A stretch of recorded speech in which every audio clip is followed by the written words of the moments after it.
Welcome back. A very good day to you. Assalamu alaikum. I greet you with peace and blessings of Islam.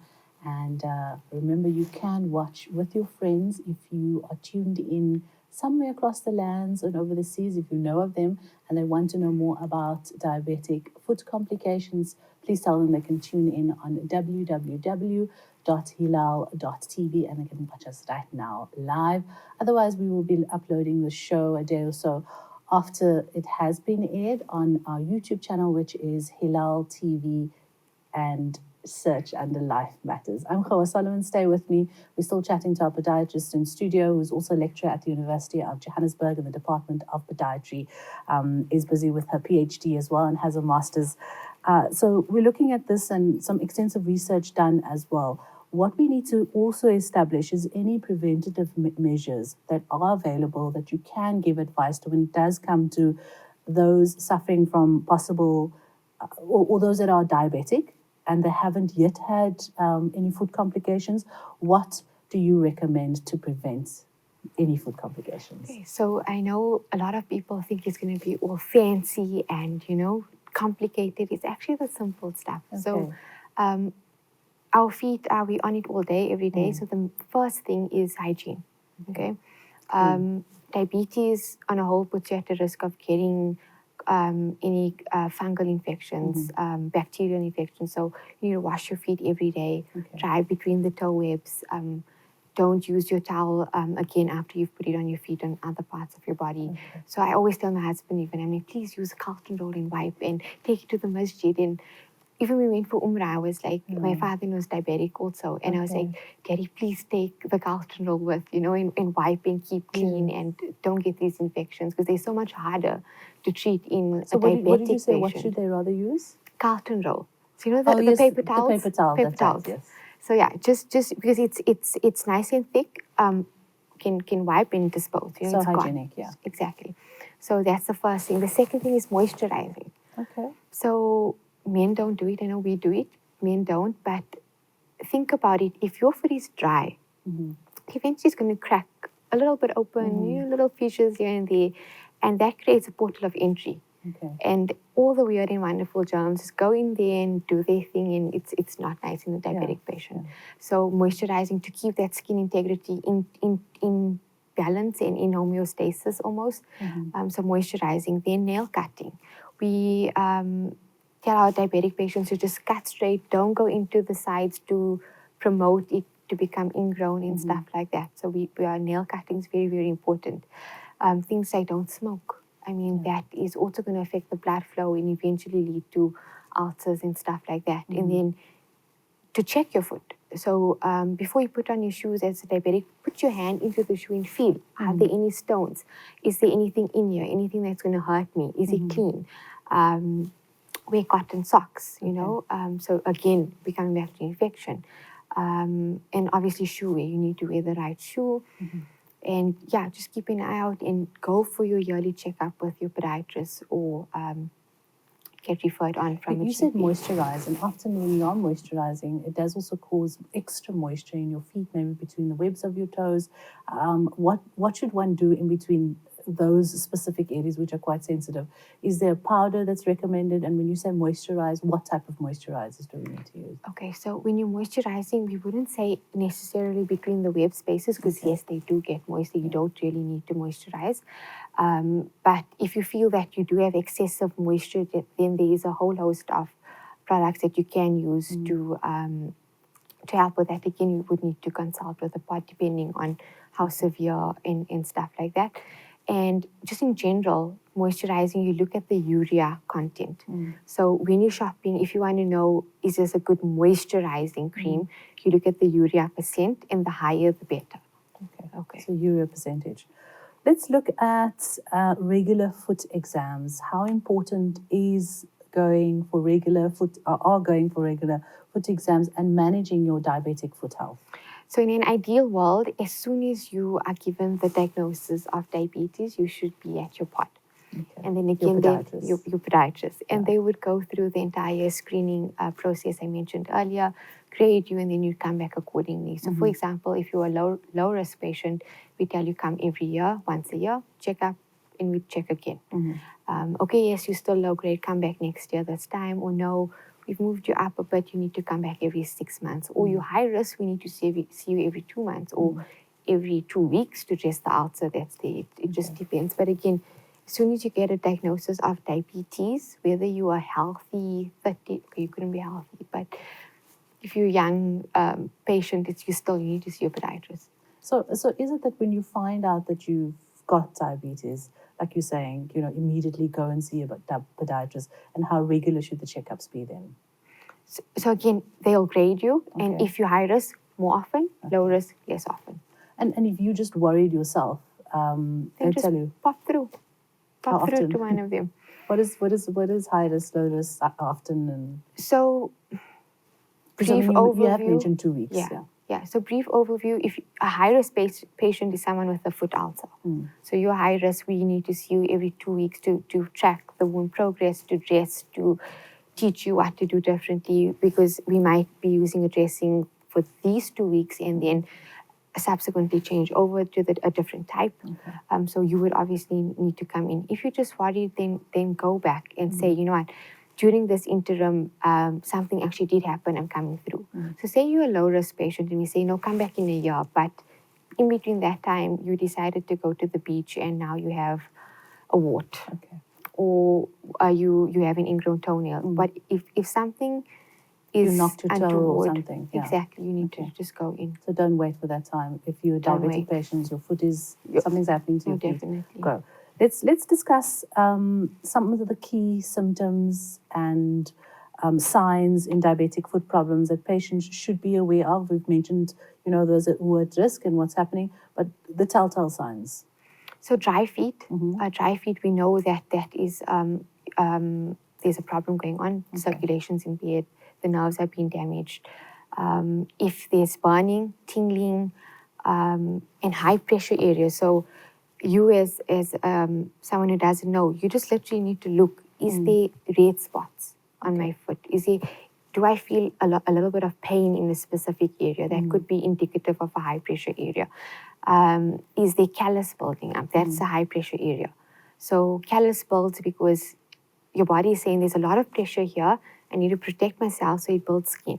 Okay, so the callus is not just there because I'm old. No, there's a pressure point there.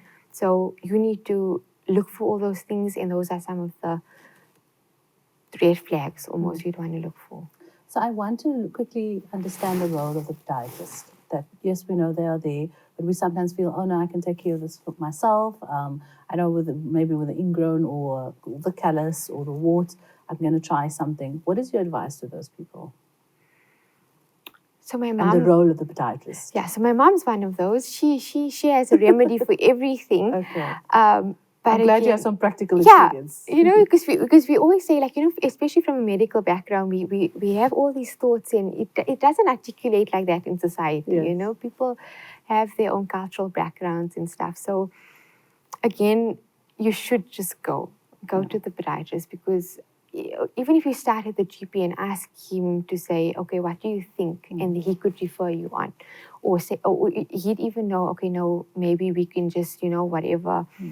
But again, in an ideal world, they should just go, because the role, the podiatrist role is crucial, especially in diabetes, because simple things like ignoring the callus or using that's pumice stone they use. And not using it correctly. So you shouldn't be using that, because you're going to open up that wound. You could create the ulcer. So you need to go in. Simple, like I always tell my students, I say, something as simple as taking out callus could decrease that patient's chances, or even mitigate it completely from getting an ulcer and eventually an amputation. Because you think you can do it yourself, 100%. and you're capable of it as well. I want to go back to cultural, and I'm so glad you have that background where, someone wants to use good advice that you hear, and these are honest people telling you something. Oh, you should try this and you should try that. And as medical professionals, I know that you guys always say, don't do home remedies, go to the professional. So just take us through some of the telltale signs when you trust this person, you want to now go and soak your foot in vinegar or bicarb, or I don't know what still they're going to do. What are some of the issues you guys have with that home remedies? And are home remedies okay to use? Okay. So, homeopathy, right? Yeah. So in South Africa, it's now referred to as complementary medicine. It's Yes. an entire department at UJ. Okay. And even if you're looking at podiatry specifically, tea tree oil treats fungus. Yeah. Okay, they've done actual medical research where people have gone and tested and done trials, and it works, right? So again, I always go back to, even when my mom will say something, and I will say, okay, mom, and I trust what she says because I'm here, right? So I go back and I'll go back and I'll go to PubMed and I'll read 100 articles about how turmeric milk is going to fix my sore throat, and I read, okay? So we do have access to information, so read, but also just maybe pop by, when you see your doctor, like my mom said, or granny said, what do you think? Just get a bit, because also, I always say we have so much access to information. It's not always a good thing. There's always misinterpretation, but just read, but also just touch base with someone. And I'm sure everyone has like a medical professional in their family. Be lastig, nag them and ask for help. So like you said, when you see your GP, make that notes pop by, and ask. Like my mom, even I lecture applied pharmacology. Like I lecture it like it's my job. I get paid to do this, and I'll tell her, Mom, you need to take this. Oh no, you don't know. That's not the dose. And I'm like, okay, it's not right. Sorry. Okay. We try to help, and when you can. But I mean, for you to have a perfect example in your family, it's brilliant. We'll chat more with Yaasirah Choonarah just after the short break, podiatrist and lecturer at the University of Johannesburg here in Joburg, on diabetic foot complications just after the. Stay with us.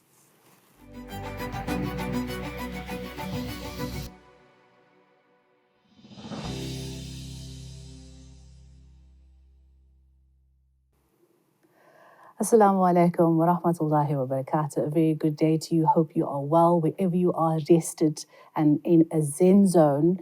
And if you're not, please do get in that space. I'm Khawa Solomon, because we talk about health in this edition of Life Matters. So we know specifically diabetics face various foot complications, and that's exactly what we're going to be talking about today with podiatrist and lecturer at the University of Johannesburg. She also wrote a paper on this specific topic at the latest IMA Convention 2023. So we'll be talking to Yaasirah today. So please do interact with us if you have any questions, comments, or queries with regards to diabetics. If you're even caring for one, if someone in your family, like your mom or your dad or a relative, that you have some foot questions about, podiatrist Yaasirah will hopefully indulge us in those questions. But let's welcome her into our studio. Assalamu alaikum to you, Yaasirah, and thank you so much for joining us once again. Walaikum salam, Khawa, jazakallah for having me. It's good to be back. Last time I saw you rather was at the IMA. I didn't exactly go up to you, but it was really informative, quick actually. When I listened to it, it happened so quick. And today we're going to expound more on the foot complications in diabetics. So inshallah, just quickly to introduce yourself, you are a lecturer at the University of Johannesburg. You've been doing that now for a good couple of years. What is your other professions that you do hold in the cards? Because when I heard the host introduce you, he was quite impressed with your CV. No, it's not that impressive. It's just I got my master's in health in podiatry. Okay. It focused on diabetic foot complications, specifically at primary healthcare, and I'm currently a PhD candidate at the University of Johannesburg, pursuing that. So all the best for that, inshallah, and hope this show will help with it. But let's look at foot complications, common foot complications that does arise in diabetic patients. What are they faced with when it comes to their common ailments? Okay, so there's 100, but the most common 100, okay. 100 and more. Sure. But that being said, the most common that we find is peripheral neuropathy. Okay. So that is basically your patients will say, or even, people at home that have diabetes, they'll say, my feet are tingling, my feet are burning. They may not even be diagnosed at that point, but that's the most often the first complication that presents. Okay. And that's the words that you need to look out for. And that will tell you, probably peripheral neuropathy. And the second is a decrease in blood flow. Peripheral meaning that, a neuropathy meaning, Nerves, sensations, the nerves. Yeah. Okay. So that's why nerve pain presents like tingling, burning, poking sort of pain.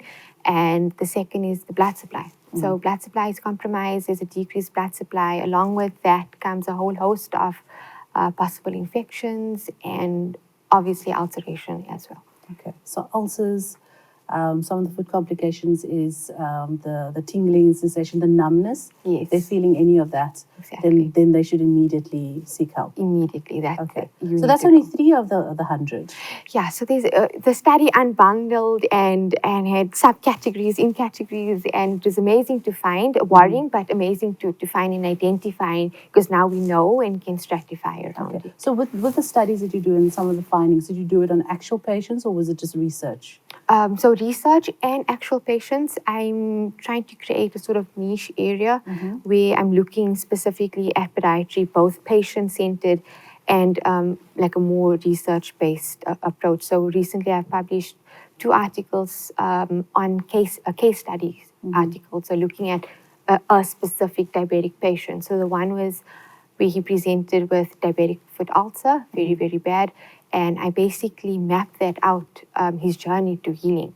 So I took pictures and took notes of my initial treatment plan, his follow-up, eventually till the ulcer was healed and, he was better. So, and I published that case up specifically. And the most recent one was on an ingrown toenail. So the medical term for that is onychocryptosis. And I did that case right up specifically in a South African diabetic. Because again, if you look at diabetic foot education, literature doesn't have any South African studies. Okay, so we depend on the UK and international studies, and there's nothing for diabetic foot complications in our context. And that being said, it is changing. We are publishing a lot more. My head of school as well, he's published quite a bit in the diabetic foot. So yeah, we are gaining traction in research into both case people research as well as research in totality on a whole. So it's interesting you mentioned like in the South African context, and now you're saying there's more and more information available because, alhamdulillah, you guys are doing the research and putting it out there. But what is the difference when you say South African context? What specifically stands out? So a lot of things, but specifically if you want to talk about South Africans, our access to healthcare isn't like that in the States or in the UK. I mean, our people, complications have presented at the end stage, when it's already ulcerated, or because they don't have access to just, I'm going to the podiatrist today. I mean, how many people actually have funds to just say, I'm going now to see the specialist and that specialist? And again, diabetes is multifaceted. So it's a multidisciplinary team. So as in the States and the UK where they have the NHI and all of that, where patients have access to, I'm going to the pod and I'm going to go to the endocrinologist and I'm going to go to the psychologist and I'm going to go to the wound healing sister, whatever it is, they have access. How many of our patients are going to be able to do that? What percentage of the population is going to be able to do that? And then again, taking the financial aspect off of that, South Africans' genetics also play a role. We're different, so the way our body responds and our treatment plans, yes, it's the baseline is the same, but also a little bit different. So we need to account for that and do research to say how and why and change our treatment and management approach to these people. And we want to talk about that in length. The plan, the action, the team that's all involved and how you can immediately. But the first thing on the offset was to notice that any tingling, numbness, one of the major signs that you are having issues within your diabetic foot complications. So how would you assess the risk of diabetic, any diabetic foot complications in your patients? Okay, so podiatry does have an actual screening tool that's been developed, research approved.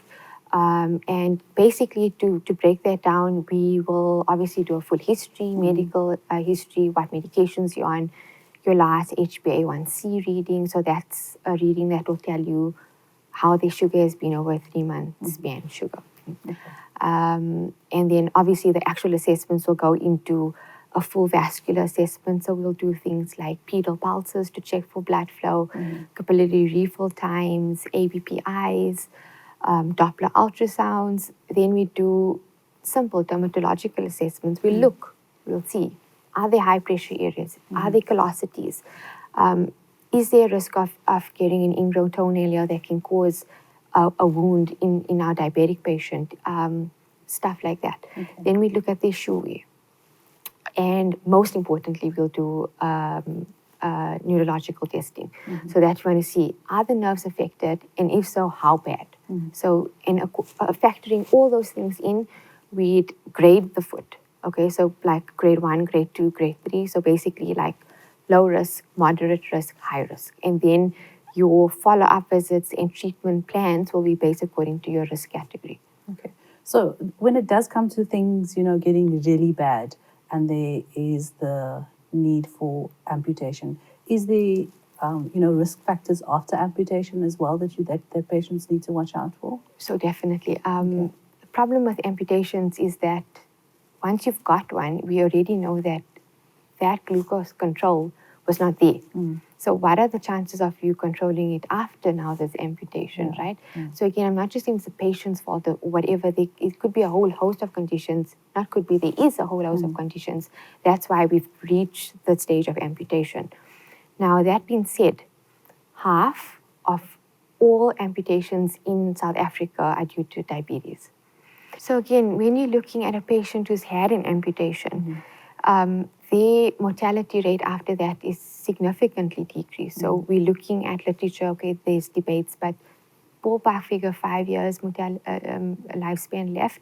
So again, it opens you up completely to a whole host of risk factors, definitely. Okay. I want to look at, that care and that understanding and also possibly preventative methods. We're going to talk about foot care, the footwear that one needs to do, the plan, but all after the short break. We'll quickly take a break. Thank you so much, Yaasirah. We'll continue this conversation just after this. Don't go anywhere. Diabetes, foot complications with the podiatrist Yaasirah in studio with us. Back in a moment.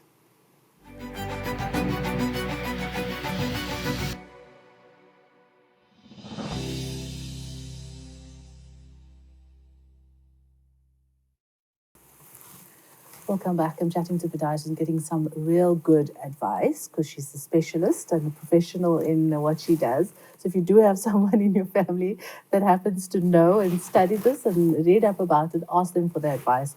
And yes, Home Remedies has its place, but just do a check-in with your GP as well. So foot complications in diabetic patients is what we're chatting about. Yaasirah has written an article and she presented it at the recent IMA convention. Alhamdulillah, it was short and sweet but very impactful.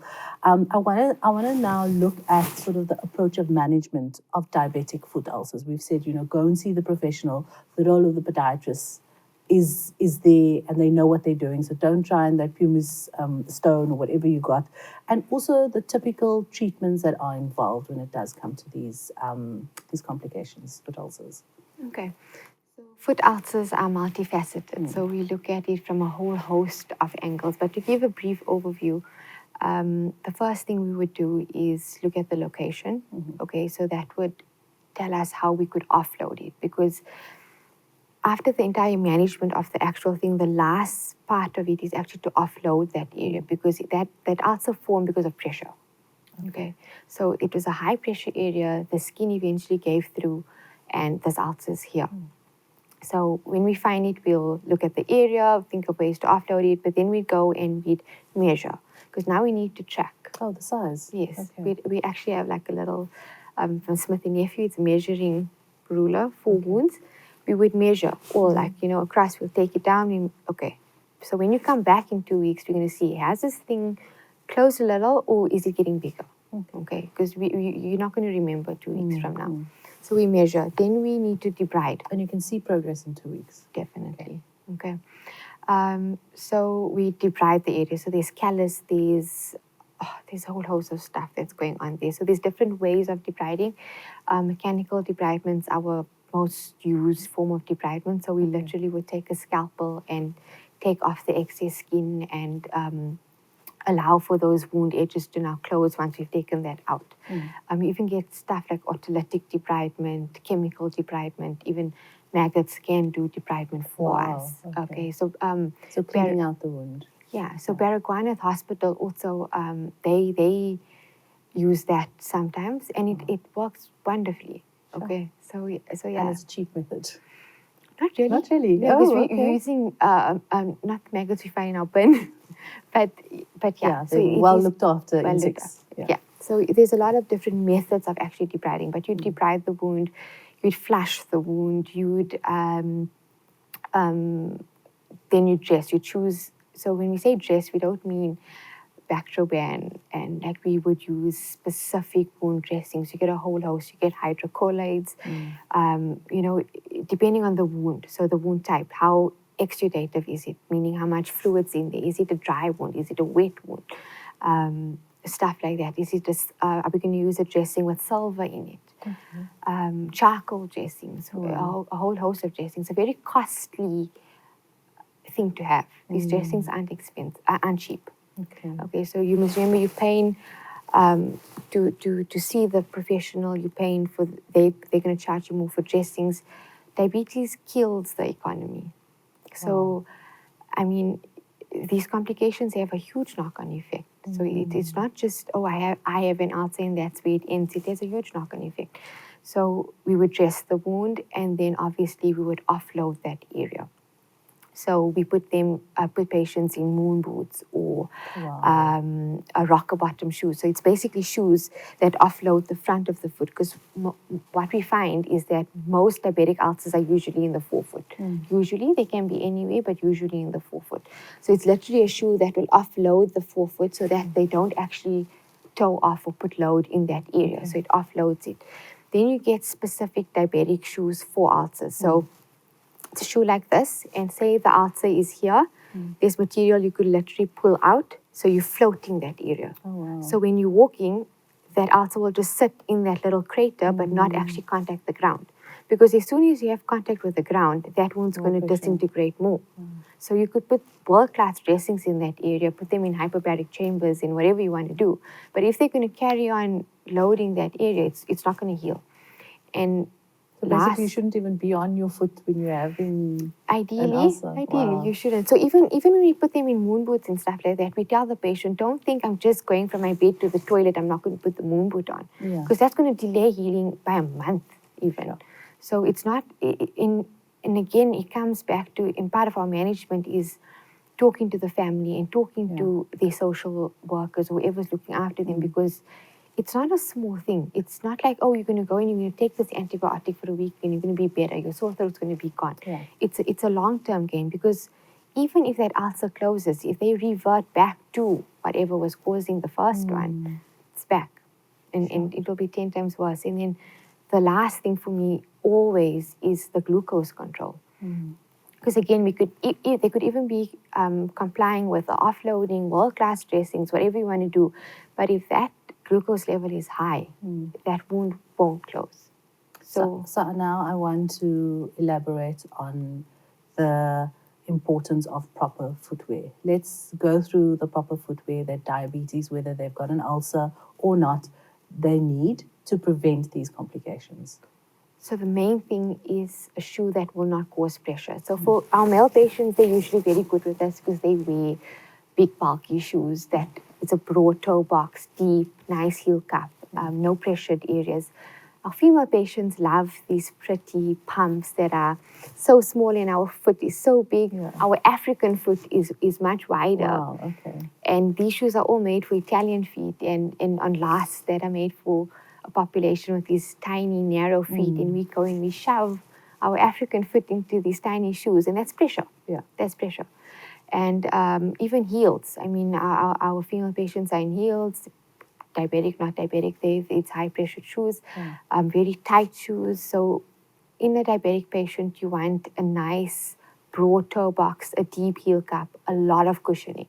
So even if your patient is a diabetic and incorporate, we always say wear the tacky. We get a nice black tacky that still looks professional with a suit, but is cushioning you and is accommodating your foot and not allowing for any pressure on the foot. So you've mentioned, when you do have the ulcer and you need special footwear, how can one attain that? So again, you'd go to your podiatrist if they usually they can prescribe it for you. So it's not something you'd find in Discam or stuff like that. Usually your orthotists actually stock them. Okay. So they buy it, the orthotists stock it, they buy it and stock it, and they will dispense to you. In your experience, what are the common challenges diabetic patients face when it does come to footwear? Because you can't just walk into a shop and you want to wear, really nice shoes sometimes. And you said men are it's very easy for men. But I mean, as a woman, you're not going to want to walk with tackies that fits every outfit. So let's talk about the diabetic patient that they commonly face when it does come to proper footwear. So you do get, so again, it's mostly aesthetics that is a problem in our diabetic population, because again, like you say, no one wants to wear a tacky to a wedding or whatever it is. So we do face those challenges. However, the market is accommodating shoewear a bit more. So you get orthopedic, pretty sandals that we could have access to. Even we're coming back to corporate shoes for the men. We have shoewear now that cushions the sole completely, that is broad and still a formal shoe. Obviously, they're a lot more expensive, but they are available. Yeah, so then you can sort of versatile them for. Let's talk about the person to go and see. You've mentioned orthotist. The role of an orthotist, how commonly are they found? This first time I've heard about it. What do they do? Okay, so they actually refer to as medical orthotist and prosthetist.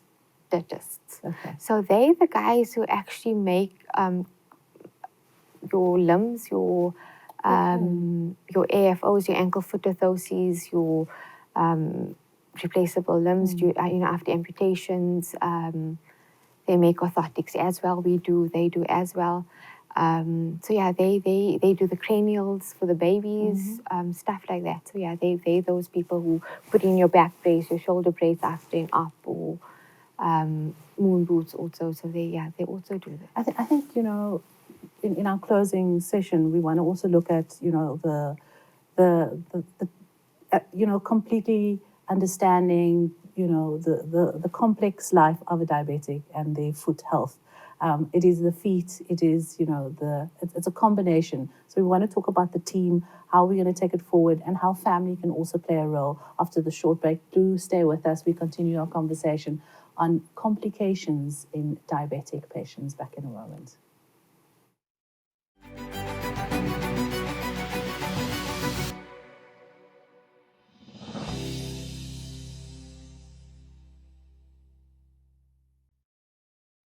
Assalamu alaikum. Life matters in our health segment of today's show as we talk about diabetics and their complications when it comes to their feet. So please, I think if anything does come out from what we've learned today is correct foot care, correct footwear, and also any numbing, tingling sensation, go and see your podiatrist, go and see your GP. It is something that can get really bad and really worse. So please do take care of your feet. We are chatting to podiatrist Yaasirah Mohammed Choonarah, who is a podiatrist, busy with a PhD, has a master's as well, and lectures at the University of Johannesburg. And this topic is quite close to her heart. She's done many articles on it. So I want to just go back to foot care. Something that came up in our previous shows when we were chatting to a podiatrist. The proper footwear. Somebody mentioned, you've mentioned tackies, you've mentioned, go and see an orthotist. I hope I said that right. And then also somebody mentioned that one of the questions that came in, are Crocs good enough for good footwear? Because they can live in it, the flip-flops, Talk to us about the common shoes that we are wearing. Okay, so Crocs, my daughter loves them. She's 3.5. She has every color, every style. She loves them. Yeah. And then And they're in now as well. Everybody's wearing them. It's a fashion thing. It's not even ugly anymore. Like, I promise you, we know like Freddy I know Krueger. people used to say when you're wearing Crocs, you've actually given up. Yes. Yeah. So there's now it's like the other way around. They always used to say if you have 3 kids then you're in Crocs. And now it's like, oh no, I'm 20 and no kids and it's fashionista, So even Mohammed's cousin, she's also on the fashion end of life and an influencer and stuff, and she was like, yes, you need to buy a pair. They're so comfortable.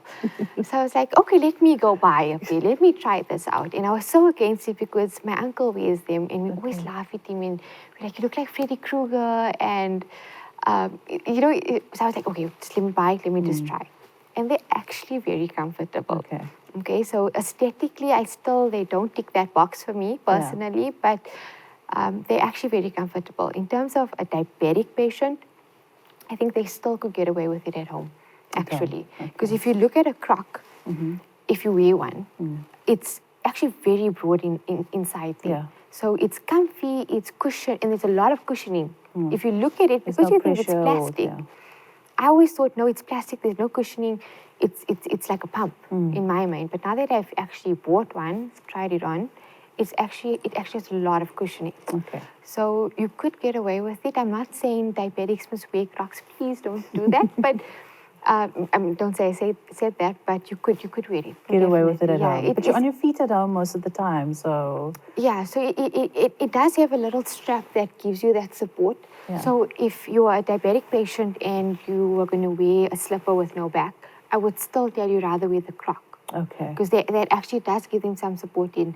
I have stairs in my house and I've fallen a lot of times because of the no support in the back. Because you're coming up and I misstep and I get hurt. And use the back support of the Crocs as well. Many people don't use it. Yes. So you can put it in the front. My daughter showed me that. And I was like, what are you doing, baby? She's like, no, Mom, you can wear it like that. But you should use it, definitely. So I've actually done that now because all my slippers with the Woolies ones with no backs, and I was like, okay, I'll wear the Croc now in the house, but it's not the best shoe, but it as opposed to something with no back, I would still tell you wear the Croc. I haven't gotten into that fad yet, so let's see. Let's talk about the collaboration between other medical professionals and how this plays a role in the management of diabetic foot complications. So diabetic foot complications are a multidisciplinary team. You cannot treat them in isolation. It will never work. So with us, it comes in with podiatrists, we look after your feet. The optometrists will look after their eyes, all of that. But even from a podiatric perspective, I would work with a psychologist. I would refer to a psychologist as well. Because you must remember, any chronic condition, any chronic illness, there's a psychological effect to our patient. Okay, whether they're okay, just give them some sort of support, whatever it is, depending on how far it's gone as well. You should be able to gauge your patient on that front. And I mention them first because they're often overlooked. Okay, the second, and it's the GP. So again, like I said, with diabetic foot ulcers, if that sugar isn't controlled, that glucose isn't controlled, whatever we do is not going to work. And our patient's quality of life is going to decrease. So if you ask your patient about his last HbA1c and you noted it was high, and sometimes they don't necessarily take that figure back to their GP immediately. They may just keep it, or the lab doesn't say it. You never know. So again, I always say work closely with that patient's team. Phone the doctor, keep his number on file. Phone him, be like, I consulted with, I noticed this, please assess and manage further. Or even his HbA1c could have been good, but now he's with this huge ulcer. So something happened between his last visit and now. So you need to have that point of communication, that line open. His endocrinologist obviously plays a huge role if there's one involved, depending again how severe his diabetes is.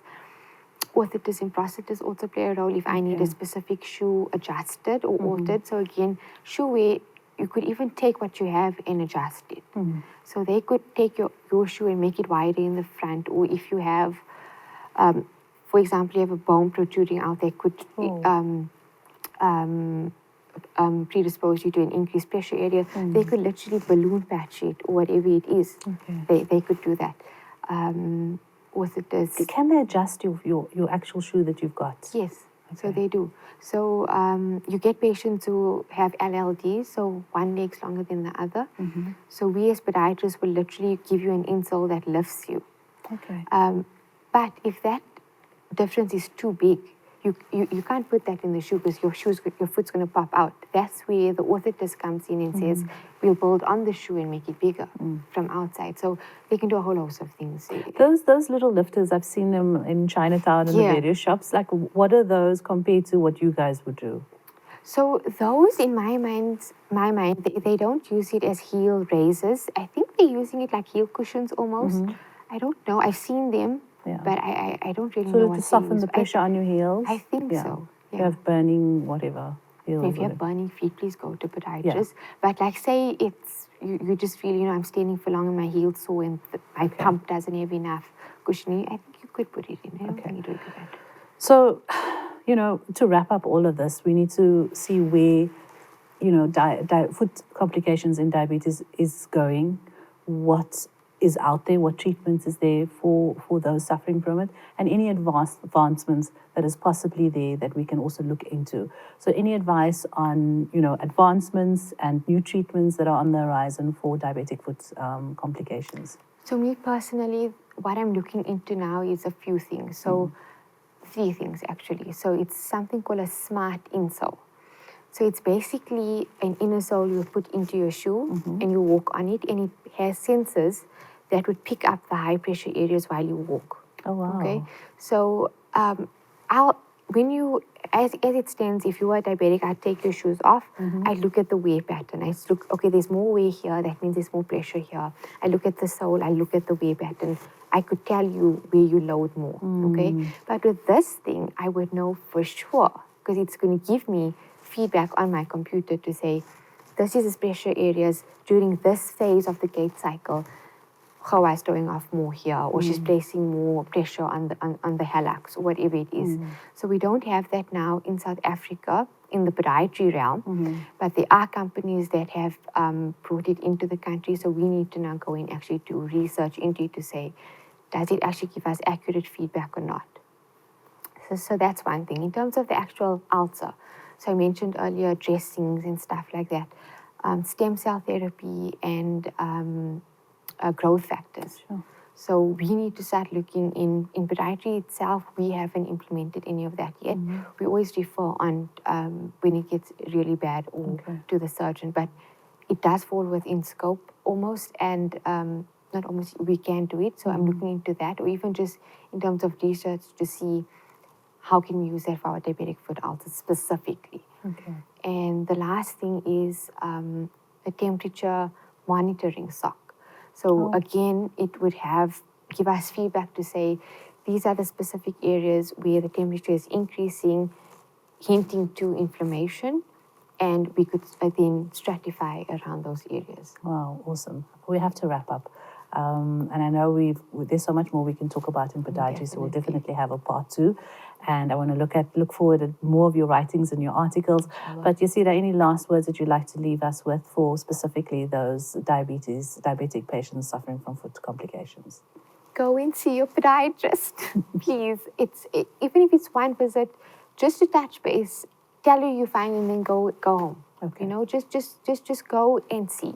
We always putting our health on the back burner, and our feet, just feet. I mean, it's not just feet. We want it all day, every day. Foundation of your body. Yeah, and you don't want to be dependent on people because now you can't. You have an amputation. You don't want to lose your independence. So just go and get it checked out. Shukran so much, Yaasirah. Jazakallah for your time and for coming in today. I hope you have a pleasant weekend, the rest of your day. And your students learn very well from you as well. Hope to see you soon again. And Assalamu alaikum. Walaikum salam.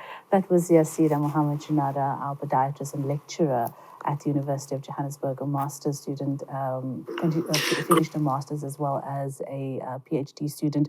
And we appreciate her time talking about foot complications in diabetic patients. Go and see your podiatrist, exclamation mark.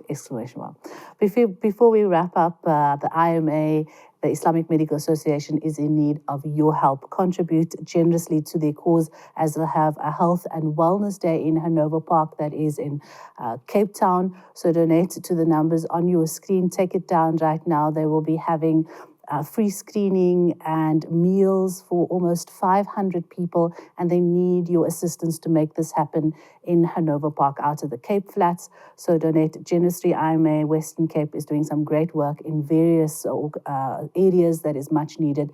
So please visit their website, IMASA. That's it for my roundup of Life Matters today. Join us for our next show as we talk once again raising a healthy, happy family in the realm of raising your kids in the line of Quran and Sunnah.